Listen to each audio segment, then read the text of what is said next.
Welcome to Lingua Franca. This video is all about taking a verb and making it not a verb. That is to say, we derive a new use from a verb. In this case, we are talking about taking a verb and making it into a modifier of some sort.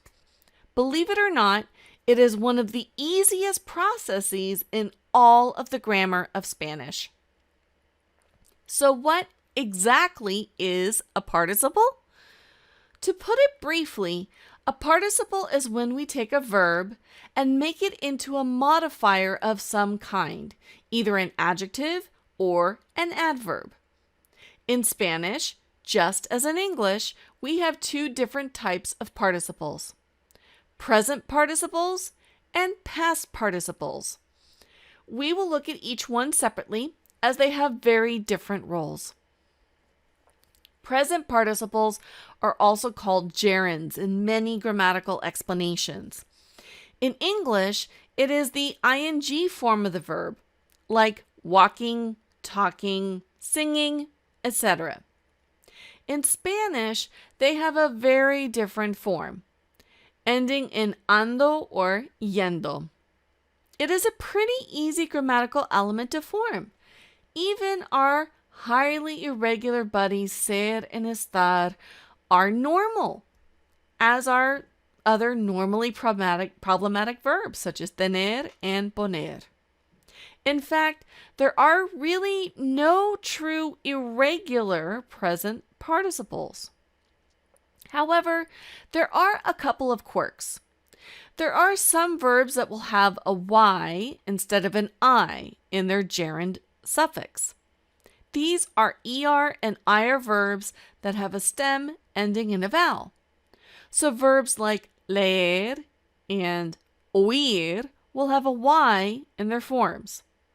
Even ir has this y to start off. There are some stem changing forms in the gerund, but the verbs here are some of the more familiar verbs. They are ir verbs that stem change.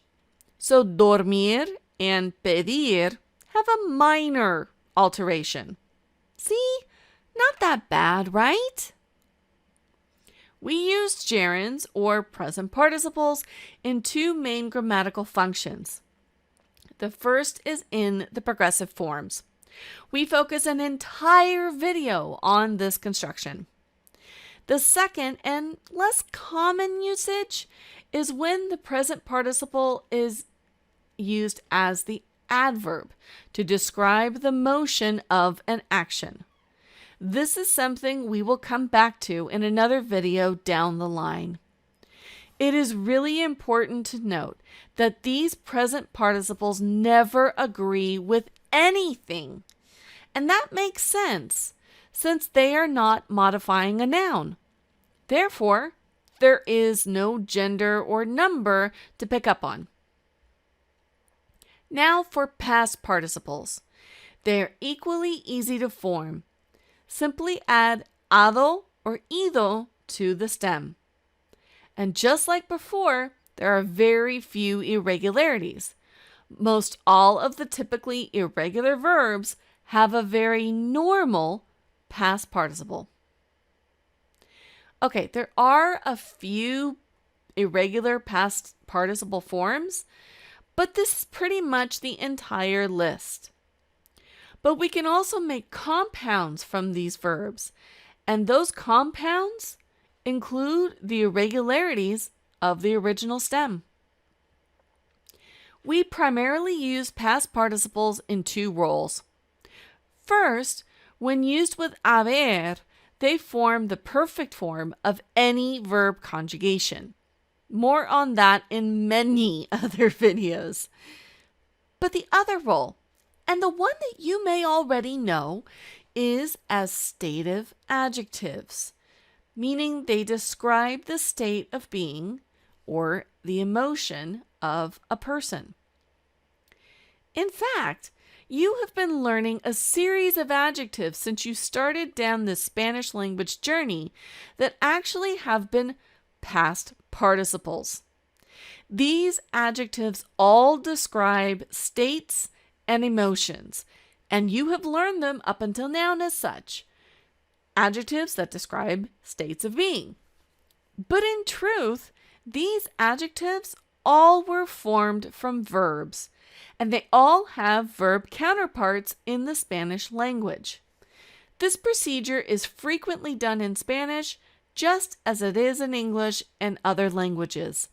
We create adjectives from verbs to create words to describe states of being. Spanish is no different. This is just a quick introduction to participles. We have many other videos in which we see them in action. As you progress in your learning of Spanish, you will see present and past participles in many roles. Please like the video and leave any comments or questions that you have. Don't forget to subscribe to Lingua Franca's YouTube channel, which has more videos on Spanish grammar and much more. Oh, and please check out our Patreon page if you are at all interested in supporting us in our work. Hasta pronto. Adiós.